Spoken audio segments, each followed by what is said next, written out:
I love a good mermaid. It's one of my favorite exercises done anywhere on any piece of apparatus. But do not get stuck in a trap that it's all about the stretch. Okay? That's a bonus in any exercise, not really the goal. Okay? But let's just show what the stretch looks like first, right? Where I'm like offset from the pedal, long leg out here, lifted tall, and I reach out trying to get length through this top side and really get a nice easy bend in my bottom waist to get a nice stretch on the top waist. Coming up, lovely. It feels delish. However, it's not going to help build strength that I'm going to need when I go lateral on the reformer. For that, I'm going to need more reach of my bottom side. So I'm going to stay offset from the pedal because I like hipability is what I call it, where there's room for my haunch to lay on the chair. That's a technical term. Roll with me. Okay, so what you just saw me do was take a nice deep lateral flexion of the side body, contracting ribs down to pelvis, giving me a nice long line of the top side. Gives me that lovely stretch, and then makes me have to really pull those fibers of my top body back into a concentric contraction to let me back up. However, let's work now from the bottom up. Instead of reaching down to the pedal, think reach out over the pedal, more of a lateral shift of the torso versus going into flexion. That requires roll. That's that rollability, hipability I'm talking about. Then it becomes about reaching that whole lateral line. My top leg is going to lift to counterbalance the weight, and I can even lift my bottom leg up.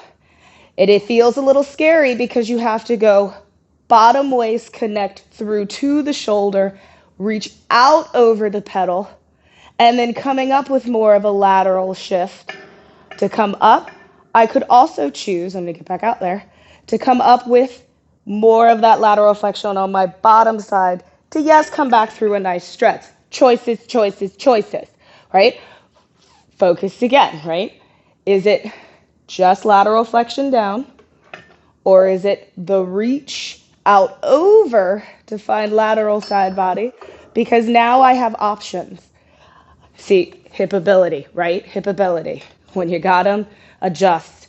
Right here I am in my side, work on the chair, pumping bottom arm, because I have this connection of the bottom waist reaching out over, which I'm now going to show you why you need that when you want to take side body onto the reformer. Let's go.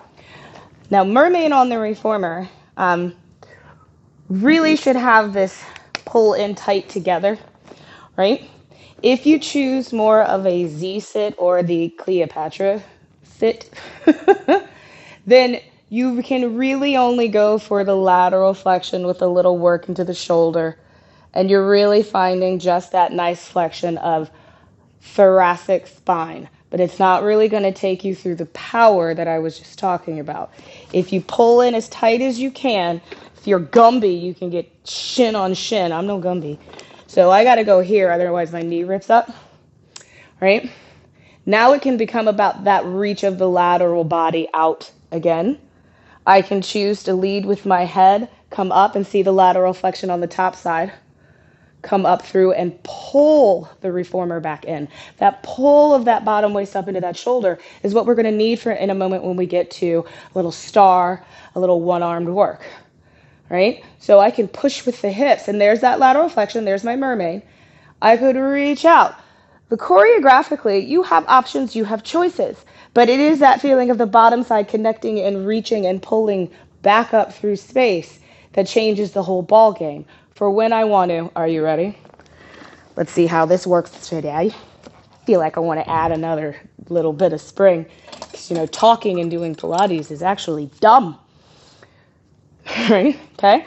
So, I'm going to go for an easier stance and bring my top leg to the front shoulder block so that I have a wider stance. The more advanced you get, you can bring that top leg on top of the same shoulder block as your bottom leg. So immediately, to keep the springs closed, right? Because you really want to mount equipment with the springs closed. If the spring's open, then it's wobbly, right? With the spring closed, I immediately have to find this bottom side connect up too. Otherwise, I don't have enough leverage to get my big old butt in the air. So here I come from way down here up into the shoulder, and I'm going to pull this whole waist to bring that leg in front. And now I have that reach out into, and it's this work that pulls back forward. Again, you have many choreographic options here. You can reach and come up. Check this one out, where you go out through that lateral plank reach, but then you use the contraction of the bottom waist to come up. There's your side bend from the mat work. See it? Love it? Reach back out and pull back up and in. If I want to go more advanced and star, well, I could. I just don't feel it today. And that's a choice as well.